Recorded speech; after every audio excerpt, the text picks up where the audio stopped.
Hello and welcome back. I think I broke the last recording. Fortunately, we made it most of the way through.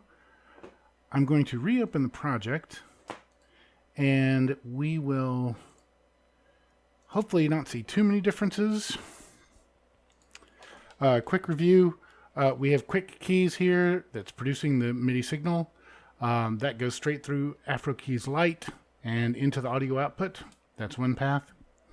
And you'll remember with Afro Keys Lite, we used one of the presets, the reggaeton pad, but then we altered some of the parameters of the synth. That same quick keys sends that same note, whatever we press, into Jazz Baby, which is our piano.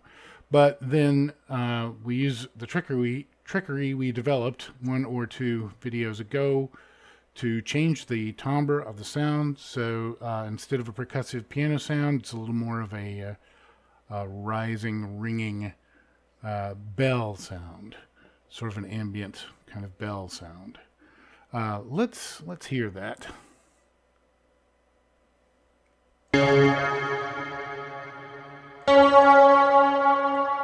Okay, yeah. And then I'm going to, actually, while we're auditioning things, let's listen to what we did with the Afro Keys Lite.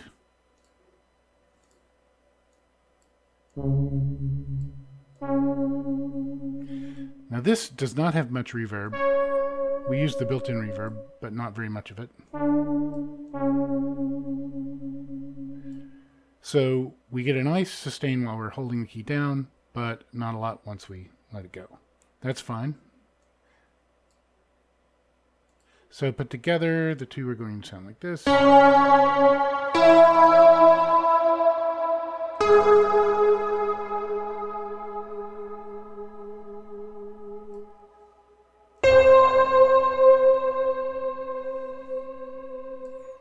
Okay, pretty good sound. Now, we also took the Digits synthesizer. I think we saw that when we opened this up. And we chose the, so this happens sometimes, depending on the synths you use, the state may not save completely. So it's good to try to remember what you're up to. We chose pads and we chose string ensemble bright. And we're going to save that again. Now, hopefully the state's saved. But some of these, especially these that don't use the traditional presets, sometimes the save path is complex enough pedalboard doesn't figure it out, or new enough that pedalboard's not aware of it. So that was quick enough to reset, but if we had tweaked this preset, we would have to remember a lot. So that's another limitation. It doesn't bite very often, but it may have gotten us this time. So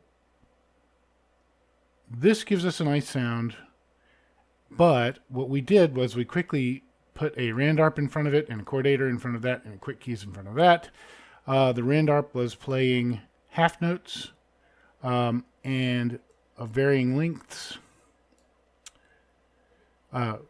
really just meaning that the release is delayed on some of those. The release of the note is delayed. About 96% chance that they play, but they don't always play. I'm going to just hold down one of the keys, and I think this is about where the recording ended. We have 2 quick keys here, which can be kind of confusing. I'm going to hold down one of the keys here. Okay,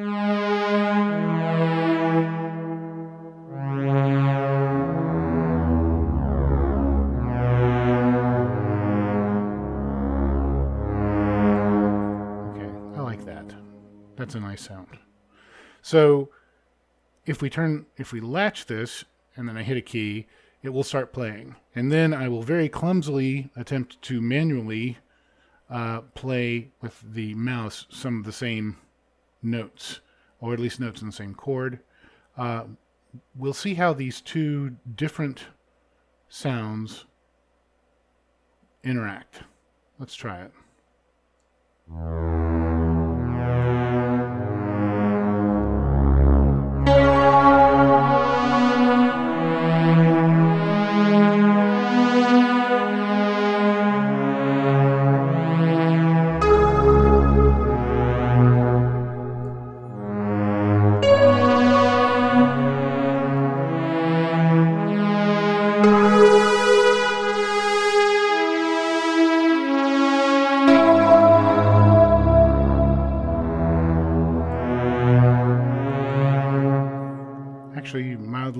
with that.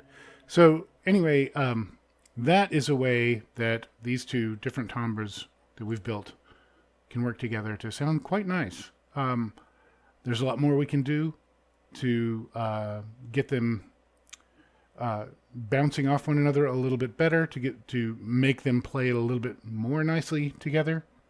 It's also easy to take it too far. So we'll be adding in the future maybe more reverbs, maybe compression, which we'll have to use carefully, maybe distortion, which we'd have to use even more sparingly, I think. But there are lots of other effects that we could add down the chain.